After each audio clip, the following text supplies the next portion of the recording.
alunos e alunas da Mediação Tecnológica Rondônia. E aí, galerinha? Então, finalmente chegamos à última aula da nossa disciplina, né? Aula 16. Nossa, gente, passou muito rápido, né? Então, galerinha, hoje é a nossa última aula. Hoje a gente vai tratar sobre um tema que é muito relevante também para a nossa disciplina, né? Para a Sociologia. E a gente encerra, então, hoje. Na próxima aula nós já vamos ter aí as avaliações, né? Avaliação da unidade 2 e a recuperação logo em seguida, né? A recuperação da unidade 2. Então, essa é a dinâmica aí do finalzinho da nossa disciplina, né? Bom, gente, então, sem mais delongas, antes de qualquer coisa, né? Eu queria agradecer vocês estarem aqui comigo, a paciência, né? Para nos ouvir, para nos assistir. Queria agradecer também aos nossos professores e professoras presenciais que estão aí na ponta com vocês, estão acompanhando, estão tirando as dúvidas, fazendo um papel que é essencial para que a mediação funcione, não é mesmo? Então fica aí o meu abraço, meu carinho a todos vocês, tá bom? Então vamos aqui para a nossa tela conhecer então os temas da aula de hoje, né? Olha só. Hoje a nossa aula vai falar sobre mudança social e a sociologia. Você aí, querido e querida, já deve ter ouvido falar em mudança, né? Claro que sim. E quando vem essa palavra, mudança, né? O que vem à cabeça de vocês? Coisas boas, coisas ruins, rápido, lento, né? São essas questões que nós vamos trabalhar à luz da sociologia. Então, a gente vai fazer o quê? Falar sobre a mudança social através dos clássicos da sociologia, né? Os nomes dos autores que ajudam a nós entendermos exatamente quando a gente está falando dessa mudança mais no sentido coletivo, né? Então, para isso, a gente traz 4 teóricos pensadores para falar sobre esse assunto: Augusto Comte, Karl Marx, Émile Durkheim e Max Weber, que são nomes super conhecidos por vocês, né? Então, assim, eu não estou falando grego, nada de diferente do que vocês já conhecem, tá? Beleza? Então, vamos aqui para a nossa aulinha de hoje, né? Mudança social. Gente, o aspecto de mudança, ele traz muitos sentimentos, porque vai depender exatamente do que nós estamos falando, né? Mudanças de quê? É a pergunta que vem à cabeça. Tá, mudar o quê? O que na sociedade, né? Então, a sociologia, só uma curiosidade, né? A sociologia, ela surgiu de uma mudança, né? A sociologia passou a existir como ciência para explicar uma mudança que estava acontecendo na sociedade da Europa, do século XV, XVI, lá até o século XVIII. Né? Essencialmente, a sociologia nasce como ciência lá no século XIX. Mas, assim, já estava ali indicando uma necessidade de explicação. Que explicação? O que estava tentando explicar, então? A tal da mudança. Que mudança era essa? A mudança da sociedade feudal para uma sociedade capitalista, né? O surgimento de uma outra classe social essencial para entender o capitalismo, que era a burguesia, né? E tantas outras mudanças no sentido da própria religião, a separação do Estado e da Igreja, da reforma protestante, a mudança dos costumes, a mudança na cultura. Então, a sociologia é exatamente essa ciência da mudança. Então, a gente termina a aula com um assunto muito apropriado, né? A sociologia é a ciência da mudança. Por que ela surge? Porque havia uma mudança. Havia algo acontecendo no interior daquela sociedade e que precisava de explicação. O que, por quê, como, para onde isso vai levar? Né? Essas são as perguntas que vêm quando a gente fala dessas mudanças sociais. Então, vamos aqui para a tela entender um pouco mais sobre esse assunto? Vamos lá? Então, gente, essa mudança ela é importante para a gente entender por que o mundo está do jeito que está, né? Então, a sociologia, ela nasce dessa mudança, de uma crise, né? Provocada, pode ser chamada de crise ou mudança, enfim, através dessa desintegração da sociedade feudal, tá? Para o surgimento do capitalismo, assim como eu acabei de dizer para vocês. E essas transformações desse período mudaram a estrutura da sociedade, né? Como o próprio o Tomasi diz, abalaram os setores da sociedade. Sim. E aí, nessa sociedade europeia, ela foi um vetor para o resto do mundo, ou seja, ali nascia uma mudança, mas essa mudança não ficaria concentrada apenas naquele continente. Então, essa mudança ela foi tomando corpo em todos os lugares, né? Então, até os dias de hoje, os autores e pensadores, eles procuram ainda entender o que foi que aconteceu e todos os desdobramentos que se deram dessa mudança que hoje ainda nos atinge, né? Então, assim, a mudança social, ela traz uma necessidade dentro da sociologia, né, de discussões, né, discussões desse período. O período que veio a surgir, então, a sociologia enquanto ciência, como eu disse para vocês, no século XIX, veio através desses pensadores, né? Esses pensadores que trabalharam vários temas. Naquele momento em que a palavra de ordem era o progresso, né? Era o desenvolvimento, era a evolução, né? A ideia de evolução que veio lá do Darwin, mas aí acabou se alardeando por todas as outras ciências. Então, era um momento de grandes transformações realmente, né? E aí o Robert Nisbet, o sociólogo, ele diz que a ideia do progresso, ele tinha raízes no pensamento grego desde a antiguidade. Então, assim, não foi uma coisa de hoje, né?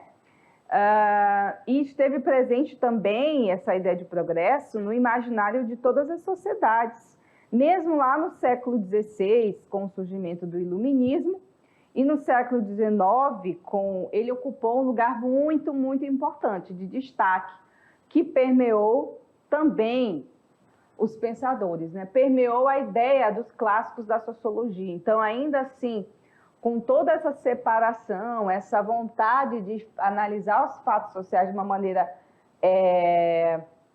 como é que eu posso dizer, mais longe possível das influências da sociedade da época, isso é impossível. Todos esses autores aqui, ó, eles sofreram a influência do seu tempo, querendo ou não, desde Comte até Weber, todos eles vivenciaram momentos sociais que os obrigaram a pensar do jeito que eles pensavam.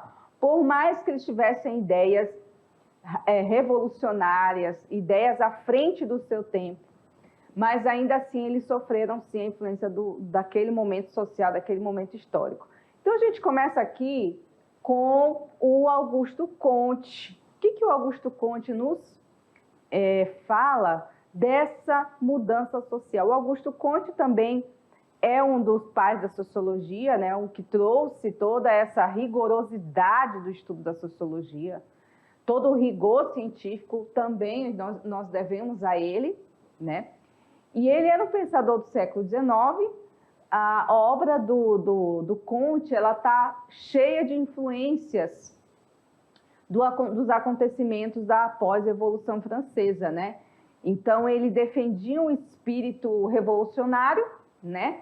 Criticava muito a monarquia, claro, era um momento de derrubada mesmo da monarquia, então, basicamente, todos os pensadores progressistas iriam mesmo ir de encontro, né? Ser contra isso. Comte também ele se preocupava com a relação entre a ordem social e a mudança e o progresso. Não é que ele era contra o progresso ou a mudança, mas ele achava que isso devia acontecer em etapas, devia acontecer numa ordem, aí seria algo muito melhor. Então, assim, como ele propôs isso, então? Como é que poderia ser essa mudança, né? Então, para o Comte, o progresso ele se fundamentava na qualidade e na quantidade de conhecimentos da sociedade, né? Nisso, ele afirmou que a humanidade, para ser digamos assim, próspera, para haver um progresso positivo, tinha que passar por estágios de evolução. Não falei para vocês que o evolucionismo estava aqui, ó, estava embutido nas ideias dos autores? Claro, né, gente, influência do momento, século XIX, o auge do revolucionismo, né, do evolucionismo, então, logicamente que nós iríamos ter essa influência também nas ciências. Então, tá, para Comte, como que deveria ocorrer, então, essa mudança, gente? Começaria com o primeiro estágio, que é o estágio teológico, né? Depois haveria um segundo estágio, que é o estágio metafísico, e por fim seria um terceiro e último estágio que ele chamaria, né? Ele chama de estágio positivo. Agora a gente vai ver cada um deles, o que ele propõe, o que o Comte propõe nessas mudanças aí. No primeiro estágio, ele diz que as pessoas, nesse momento, ainda tinham muitas crenças, né? Então, o poder e as coisas que aconteciam na sociedade eram atribuídas às forças sobrenaturais, né? Até mesmo as suas responsabilidades, né? Então, essas entidades poderiam ser os espíritos dos objetos, animais, plantas, né? Enfim, vários tipos de crenças e deuses, assim como também a crença em um só Deus, que é uma crença mais monoteísta. Então, não importa se era crença cristã, não cristã, se eram pagãos. Esse é um estágio que ele fala que é o estágio primeiro, um estágio ainda de muitas crenças em seres que, para ele, né, são seres sobrenaturais e não poderiam ter responsabilidade diante dos acontecimentos da sociedade. Depois, aí já começa um processo de mudança, que é o segundo estágio, em que ele chama de metafísico. O metafísico é o estágio em que as entidades sobrenaturais já eram substituídas pelas ideias, né? Ideias e causas abstratas. Só que essas ideias tinham que ser extremamente racionais, né? Aí, com essas ideias racionais, iria surgir, então, os pensadores, os filósofos. Então, esses filósofos que ficavam ali debatendo sobre justiça, direitos humanos, política, arte, iriam ser, então, aqueles que iriam dar o ritmo para essa sociedade, né? Dar esse sentido. Já era a substituição dos deuses pelos filósofos. E aí o terceiro estágio, para onde chegaria tudo isso? Aí ele diz que o estágio positivo é o estágio da ciência, né? Era o estágio onde a ciência tomaria o lugar, tanto das crenças como da própria filosofia, né? Ficaria acima da filosofia. E aí, a industrialização, né, queria invocar as leis da base na observação empírica, a comparação e a experiência. Então, para ele, esse era o estágio ideal, né, sociológico, positivo, onde a ciência ia ser o centro de tudo. Toda a explicação teria que ser científica, abandonando, então, as ideias de crenças. Esse era o pensamento de Comte, tá, galera? Não confundam com outro, enfim. Esse eu estou explicando para vocês que é o pensamento do Augusto Comte, beleza? Então, nesses estágios sociológicos que Comte colocou ali, né, ele dividiu o seu sistema em dois campos, o da estática, que é o da ordem, e o da dinâmica, que é do progresso. Então, teria que ser ali um diálogo, né? Então, ele diz assim, ao estabelecer as relações entre os ambos, destacou a ideia que toda mudança deveria estar condicionada à manutenção da ordem social. Então, assim, a ordem social tinha que permanecer, sempre, né? Então, a opção que ele tinha, apesar dele ter essa coisa do progresso na cabeça dele, ele era extremamente conservador, né? Ele se contradiz aí, porque ele apoiava a ciência, a mudança, a substituição dos deuses, mas ele era conservador, porque ele admitia, sim, uma mudança, só que tinha que se limitar às circunstâncias que não alterassem profundamente as ordens vigentes. Então, ele era, no final das contas, Comte era um conservadorzão que se travestia de progressista. Ponto. Aí é que está a situação, né? Bom, aí a gente tem outro pensador, Karl Marx. Karl Marx, ele pensa o quê da mudança social? Né? O que ele entende como que isso poderia acontecer? O Marx, ele acreditava que a mudança teria que passar por mudanças profundas nas bases das dinâmicas, né, da vida material, na base produtiva, tá? Diferentemente ali do Comte, que se preocupa com a questão da ciência, tirar os deuses e tal. Não, o Marx ele estava pensando nessas mudanças que fossem na base da produção da sociedade, no trabalho, no lucro, na estrutura de classes, né? E essas mudanças ela acabaria também atingindo outras camadas, né, da vida social, que seria jurídica, política, religiosa, artística. Consequentemente, gente, para ele, que se mudasse o estilo desse ponto aqui, ó, iria mudar esse também. Então, isso seria apenas uma consequência, tá? Para os estudos do Marx, né, ele é totalmente a favor das transformações sociais, né? Mas ele criticou a Revolução Francesa porque ele diz que ela foi puramente política, né? Porque ele diz que não alterou substancialmente a vida da maioria da população, ou seja, dos que eram mais pobres, dos que nada tinham. Então, de acordo com ele, apesar de ter sido fundamental para o fim do feudalismo, essa revolução ela foi parcial, pois foi realizada por uma minoria que não emancipou a sociedade. Tanto que muitos livros, né, os historiadores chamam a Revolução Francesa de Revolução Burguesa, né, porque foi para a ascensão de uma burguesia e não para a emancipação e empoderamento das classes trabalhadoras, né? Ficou bem longe disso, inclusive. Então, gente, para o Marx, ele é muito mais radical. Ele acha que tem que haver revolução. Mudança ainda é pouco para ele, tá? Então, para ele tem que ser realizada de uma maneira mais abrangente, com a participação da maioria da população, da sociedade.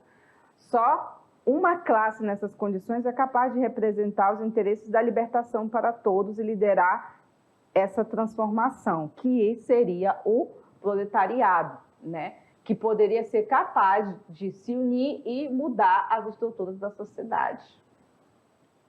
Entenderam aí a diferença entre ele e o Comte? O Comte está preocupado com uma questão mais filosófica, digamos assim, de uma questão mais da própria sociologia, da ciência.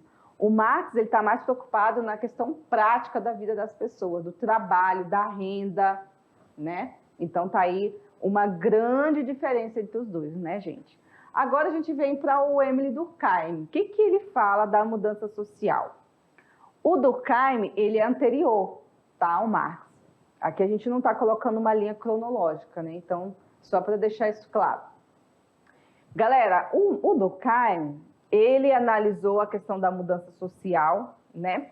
Ele disse que houve uma mudança na sociedade, uma evolução, que ele chama, né? Evolução da própria solidariedade.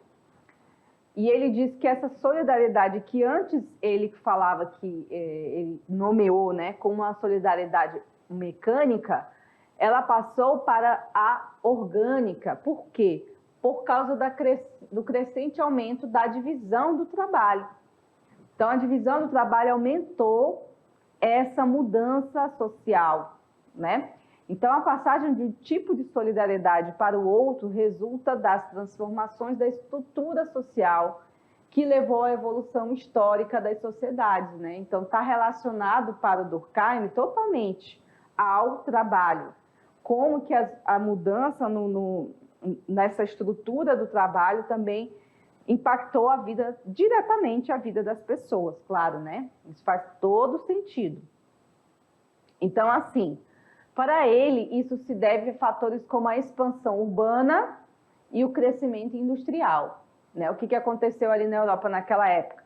O crescimento industrial, juntamente com uma demanda de trabalho, juntamente com o crescimento exponencial das cidades. Então, isso levou totalmente a uma concentração de pessoas num determinado território, né? Aquele grande contingente de pessoas que saiu do campo, foi morar na cidade, e aí promoveu uma diferenciação das atividades, né? Então, as pessoas já começou a surgir novas demandas de trabalho.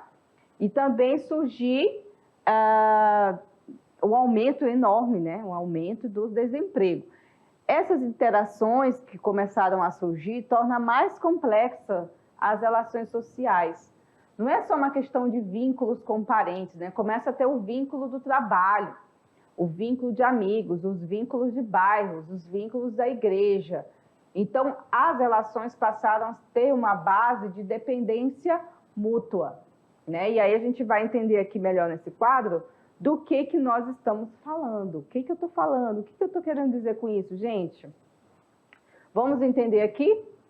Então, a gente tem aqui, Durkheim, tipos de solidariedade, solidariedade mecânica e solidariedade orgânica. Aqui, vamos para poder diferenciar, talvez o quadro nos ajude a entender melhor. Tipos de solidariedade são o caráter das atividades, os tipos de atividades, né? O principal vínculo social que havia entre essas duas formas de solidariedade, eu estou bem aqui, tá, gente? Estou lendo aqui, ó. Preste atenção. E também a posição do indivíduo nessa relação. Então, assim, vamos lá, começando pela solidariedade mecânica. O caráter das atividades nessa sociedade mecânica era como? Similares e uniformes. Então, assim, as pessoas faziam coisas, as mesmas coisas. Tipo, tem o João, a Maria e o José. Os três são sapateiros, tendo assim, né? Então, os três vão ter os mesmos conhecimentos, vão fazer praticamente as mesmas coisas, né? Então, o trabalho dos três são similares. Isso antes da Revolução Industrial e da divisão social do trabalho. Aí, pá, chegou a Revolução, essas três pessoas, João, Maria e José, passam a ter diferenciações no seu trabalho. Então, o José vai ser aquele que vai fazer a sola, a Maria vai pintar, digamos assim, o sapato, e o João, não sei se eu já confundi tudo aqui, o João vai ser o que vai empacotar para vender, entendeu? Então, no mesmo local de trabalho, no mesmo fábrica, vai ter pessoas fazendo coisas diferentes para no final sair o produto. Então, essa é a mudança que houve na questão do trabalho ali, da solidariedade mecânica e da orgânica. Eu não vou replicar e falar de novo, né? Porque vocês já tiveram aula de sociologia em que eu expliquei o que é solidariedade mecânica e orgânica. Então, não vamos mais voltar nesse assunto, né? Então, tá bom. Vamos aqui para o quadro para ver o que mudou.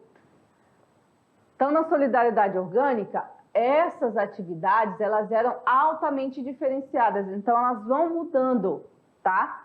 Numa fábrica, o João, o José e a Maria vão fazer coisas diferentes nessa solidariedade orgânica, né? Quando a gente fala de mecânica, é aquela solidariedade antes da industrialização. Como é que as pessoas trabalhavam? Só para a gente relembrar rapidamente aí para quem esqueceu, tá? O que mais mudou, gente, nessa sociedade?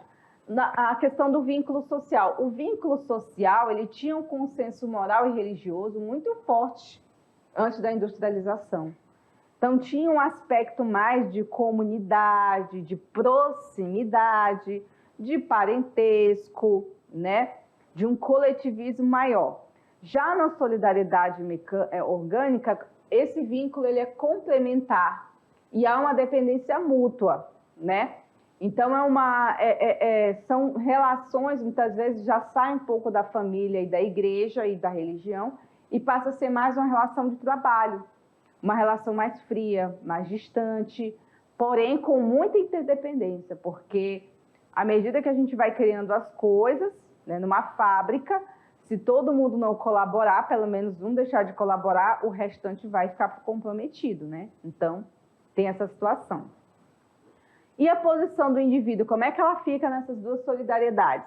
Na solidariedade mecânica, há um apelo maior para o coletivismo, né?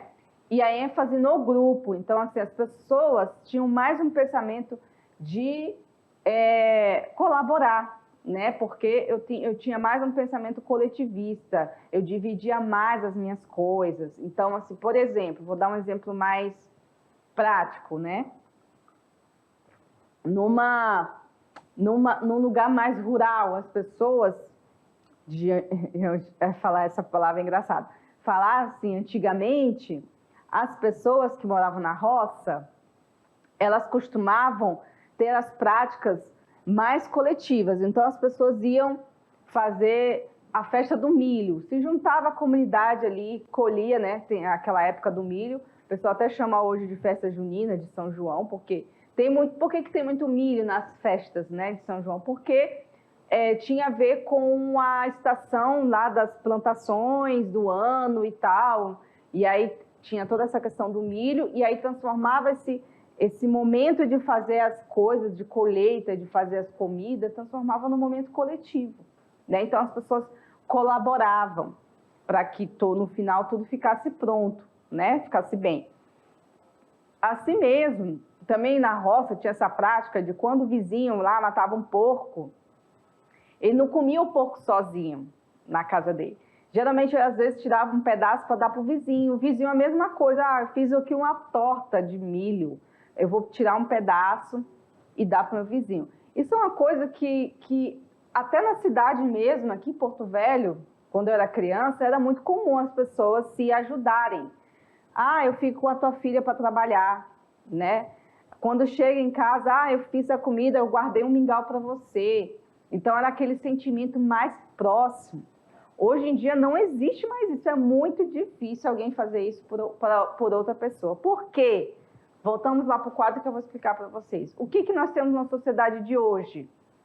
Nós temos uma sociedade com apelo individualista, como aqui no quadro diz, da sociedade orgânica. Então, o individualismo tomou tanta conta das pessoas, né, que elas não conseguem mais ajudar umas às outras. Então, a ênfase nessa sociedade atual é a ênfase nos indivíduos autônomos.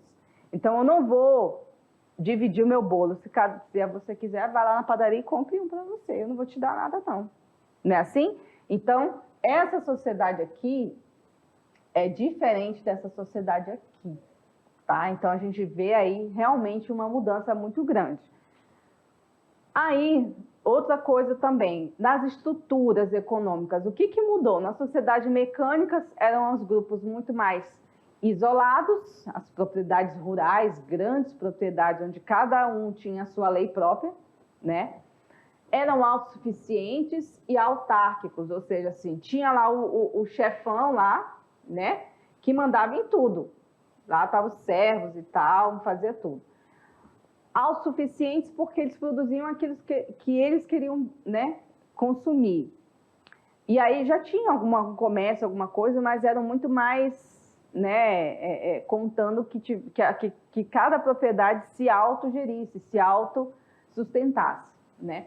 Já na solidariedade orgânica, a divisão do trabalho social, ele tem um maior apelo, né? Então, os grupos são mais dependentes, há um intercâmbio maior, as pessoas se relacionam mais, mas isso não quer dizer que elas são mais próximas, tá? O fato delas se relacionarem mais não significa exatamente que essas pessoas passarão a se aproximar, tá? Quanto ao controle social, como é que era? As leis repressivas para a punição, havia um direito penal, sim, havia leis, né? Eram mais repressivas, tinha uma coisa assim mais dura, né? E já na sociedade orgânica havia também leis, essas leis que salvaguardam os contratos, né, principalmente relacionados ao direito civil. Então, a lei era mais repressiva, né, na solidariedade mecânica, e na orgânica essa lei é muito mais com apelo mais racional, né, principalmente em relação a essa questão assim da relação entre as pessoas. Né? Você não vai sair matando todo mundo e fazer o que quer, porque o Estado assegura para você que você precisa acessar a justiça, ok? Então, pessoal, o Weber ele procurou explicar de uma maneira distinta dos outros autores, tá? Ele traz a contribuição dele a partir de uma mudança de perspectiva, porque a maioria dos autores, ele acredita que a mudança vem do coletivo para o individual, né? Só que o Weber, ele acredita que a mudança é ao contrário, é o individual que vai levar para o coletivo. Entenderam a mudança aí, gente? Entenderam como é que é esse processo que o Weber pensou? E em nenhum momento eu estou dizendo que é certo ou que é errado, tá? Eu estou falando de perspectiva de olhar sociológico, tá? Então, ele acredita que as ideias partem, né, passam por esse processo das ações sociais que levam em conta as crenças, os valores individuais, que aí sim levariam a essa ação social, tá? E assim, o livro que ele escreveu, A Ética Protestante e o Espírito do Capitalismo, ele indica, né, uma outra perspectiva de pensamento também, que é diferente dos outros autores, que é a ideia de que a ética protestante, né, o conjunto de valores do protestantismo, foi fundamental para o surgimento do capitalismo. Então, o capitalismo surgiu de uma mudança de perspectiva religiosa também. Quando o protestantismo surgiu aí, rompeu com a Igreja Católica e passou a ter aí um novo processo de construção religioso, isso também impactou a economia, impactou o pensamento das pessoas. E para ele, essa cisão da Igreja Católica foi fundamental para acumular capital e valorizar o trabalho de um modo de vida disciplinado, responsável e racional, sem gastos ostentatórios. Então, assim, a maioria dos capitalistas que eram cristãos, que eram protestantes, eles tinham uma ética muito específica, né? Eles davam valor ao dinheiro, mas também davam valor a serem comedidos, né? Assim, não vamos promover desperdício, bebedeira, não sei o quê. Vamos respeitar os trabalhadores. Então, teve também algumas iniciativas, né, que puderam melhorar um pouco a vida do trabalhador, mas também nada muito grande, né? Então, a gente teve sim essa medida de perspectiva. O Weber também, pessoal, ele impactou o esforço individual dos capitalistas, que procurou utilizar, aliás, impactou não, ele enfatizou, coisa que os outros teóricos não falaram, né? Ele fala do capitalista que procurou ter